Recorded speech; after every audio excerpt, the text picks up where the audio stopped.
নমস্কার বন্ধুরা, সকলকে স্বাগত জানাই আমাদের ইউটিউব চ্যানেলে। থাম্বনেল দেখে তো বুঝে গেছেন কী নিয়ে আলোচনা করতে চলেছি। আপনারা জানেন 2026 সালের ভোট আর বেশি দিন নেই, কয়েকদিন বাকি আছে।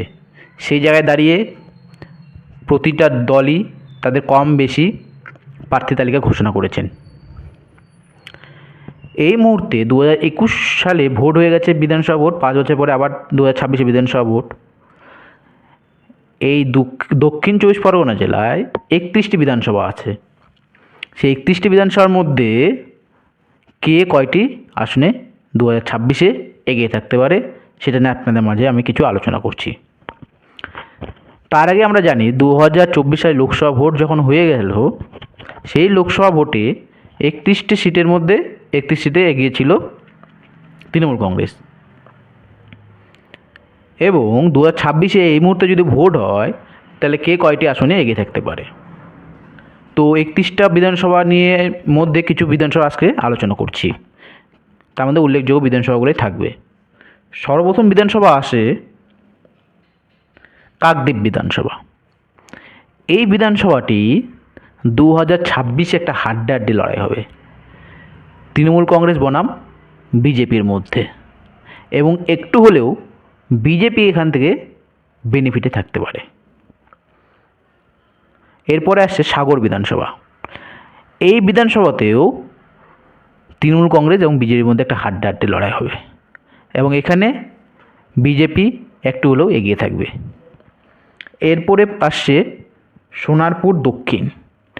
এই বিধানসভাতেও বিজেপি একটু হলেও এগিয়ে থাকবে। এরপরে সোনারপুর উত্তর। এই সোনারপুর উত্তর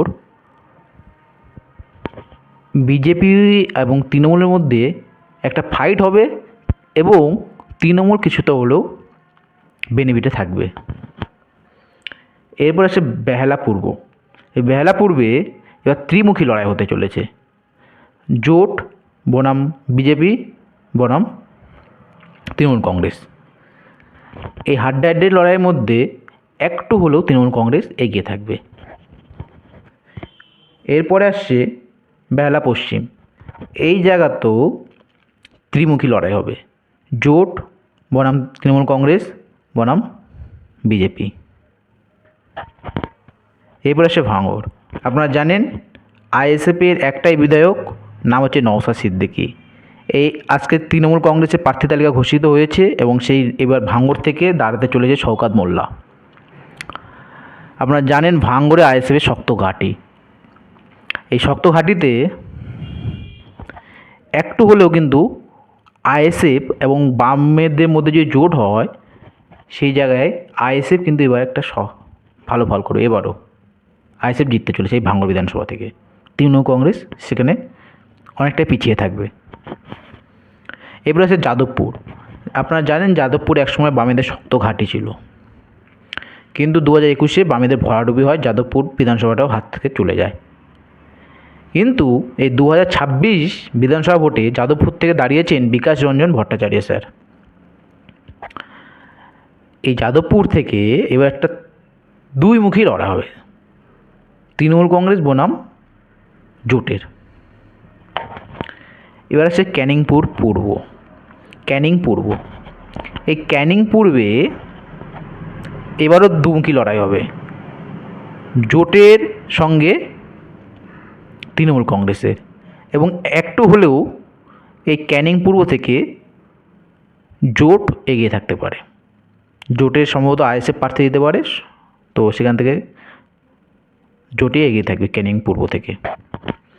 এরপর আসছে ক্যানিং পশ্চিম। এই বিধানসভাতেও আইএসএফ অনেকটাই তাদের সংগঠন বাড়িয়েছে, এবং এই বিধানসভাতেও আইএসএফ একটু হলেও এগিয়ে থাকবে। এই আপনাদের কি মতামত অবশ্যই কমেন্ট করে জানাবেন, এবং ভিডিওটা যদি ভালো লেগে থাকে একটা লাইক করবেন, শেয়ার করবেন, এবং চ্যানেলটিকে সাবস্ক্রাইব করে যাবেন। তো দেখা হচ্ছে বন্ধুরা নেক্সট কোনো ভিডিওতে।